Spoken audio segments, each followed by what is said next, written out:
Secrets of money. How do you get rich?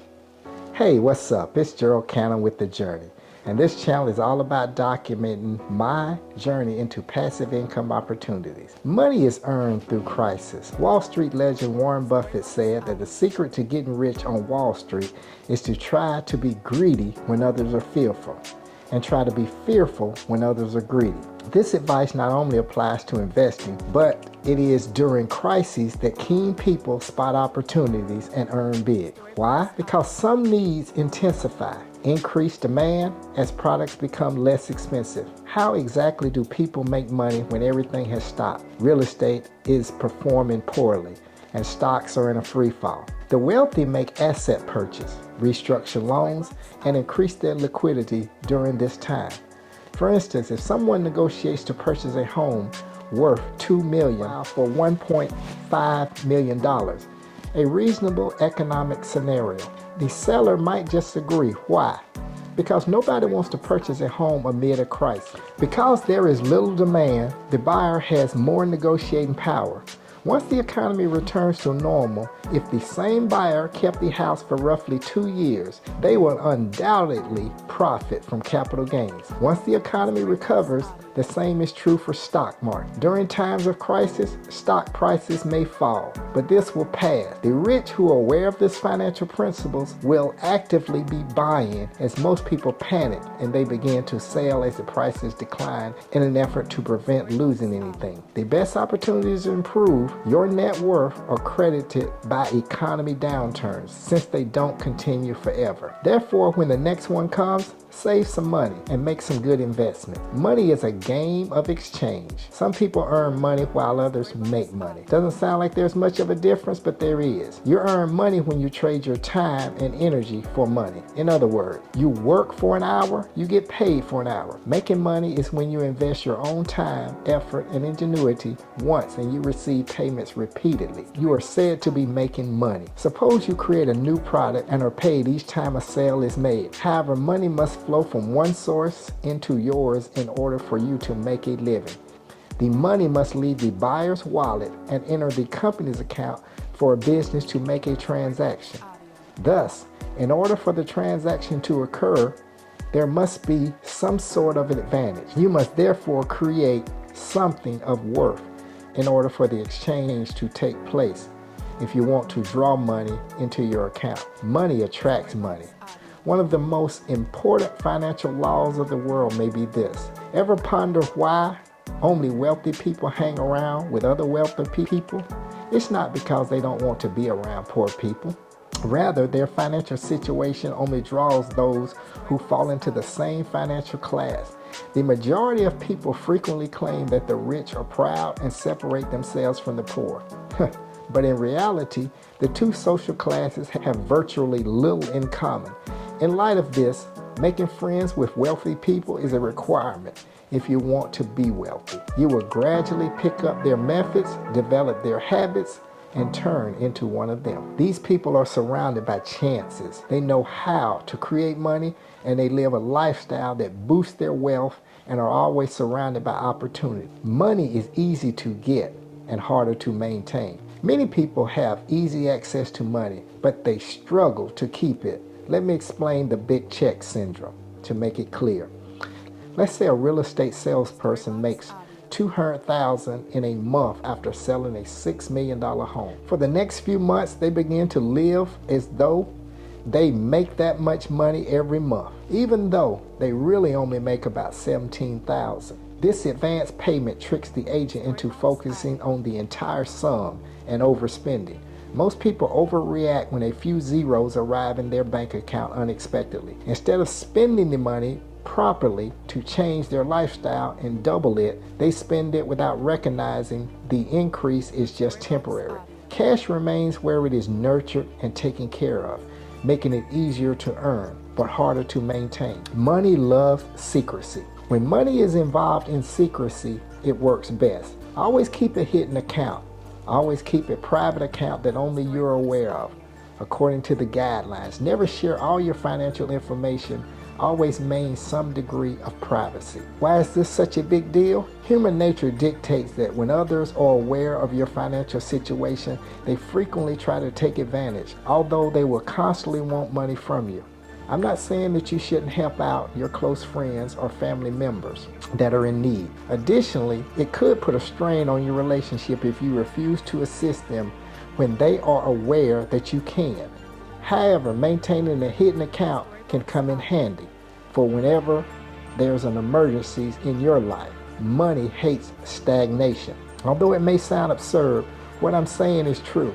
Let me elaborate on what I mean. Moving money from one place to another is a favorite activity.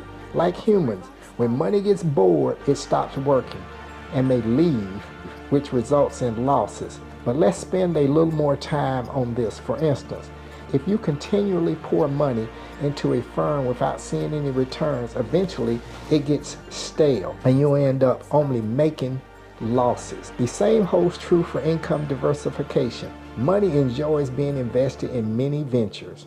All you have to do is sit and watch it come in from various angles, and the cash kept in an account is essentially useless. Please take note that I do not refer this to the previous mentioned secret account, which is for emergencies. Make sure your money is working for you and moving around so you may earn more. Money loves risk takers. In actuality, you are less inclined to take risks as you age. For instance, a 23-year-old has greater financial room for risk than a 70-year-old. Your risk tolerance is unquestionably lower at that age than it is when you are younger. Money loves risk takers. So if your lifelong strategy is to play it safe, you might not be as successful. There is always a risk along with great prospects. Make smart investments and take reasonable risks in whatever you do while you're still young. Money hates spendthrifts. What happens if you remove cookies from a jar and you don't replenish it? It will eventually become vacant. The same is true for money. Where it is constantly squandered, it will never increase. A counteraction must be done for every dollar spent in order to replace or even double it.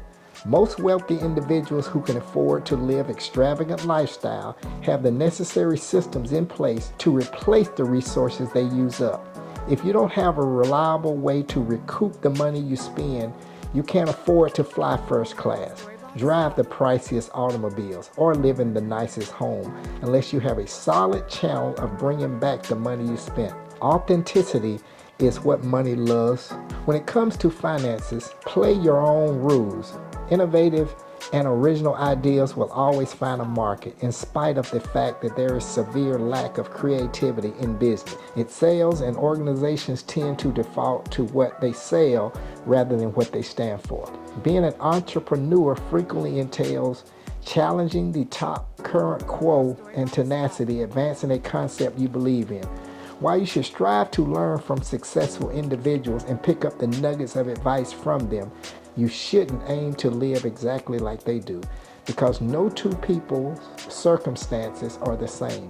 It's important to be genuine and craft your own financial journey. Utilize what you already have and learn from others' experience and write your own plan. Money loves to be controlled. If we're being completely honest, money likes to be controlled.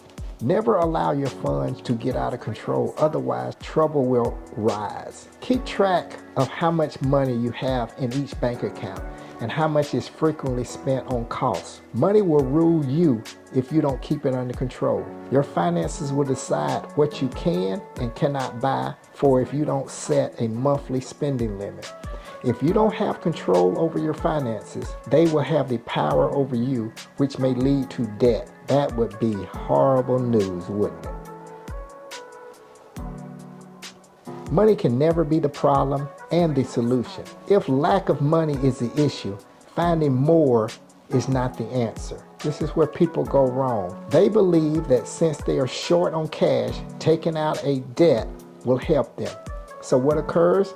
They are caught up in a cycle where they keep taking on debt that they can't truly afford. Why don't you look for more income streams in order to tackle your current financial problems rather than taking out more debt? The only method to resolve a money issue is in this manner. You get a side hustle, or you work a second job, create a business, or both. But in reality, money doesn't change people. I'm aware the majority of you will contest that statement. But in reality, success and wealth won't alter who you are. It'll just highlight your existing qualities. Someone who suddenly develops pride and arrogance after becoming wealthy actually has always been proud and arrogant. Money simply allowed them to be who they truly are. If you think money will make you happy, you're broke. Benjamin Franklin once said, "Money never made a man happy, yet, nor will it. Nothing about it is designed to bring about happiness. Men tend to want more than they have. It creates a void instead of filling one. Things you can do with money will make you happier than money can ever do for you. The sixth sense, according to some, is what allows you to appreciate the other five. The only reason money is involved is because we require it to purchase all the things that will make us happy. Some claim happiness is a choice and that material wealth has little to do with achieving it. Some claim that greater wealth entails greater challenges. I think that while having money helps, it doesn't guarantee happiness. Let money work for you. One significant difference between the rich and the poor may be seen if you pay close attention to both groups. The rich make money work for them, while the poor work for the money. A wealthy person will employ the brightest minds to manage their company, while he uses his time to concentrate on strategy, as opposed to a poor person who will spend all their time working for the wealthy. A wealthy person will have multiple passive income streams, whereas a poor person will struggle to make ends meet. While the poor guy lives paycheck to paycheck and risks going hungry if he isn't paid, a rich man has a strategy for his spending and even an emergency reserve in case things don't go as planned. The difference are undeniably noticeable. Money that works for you will only produce more money. I will always leave my links under the video in the See More area. As a reminder to everyone, I am not a financial planner, nor is this financial advice, and I'm not your financial advisor. I'm just going to document here on YouTube the path I am taking. Like this content, hit that subscription button and give this video a thumbs up and hit that bell to be notified of all future uploads. I hope that made sense, and that's it for today. Thank you for watching.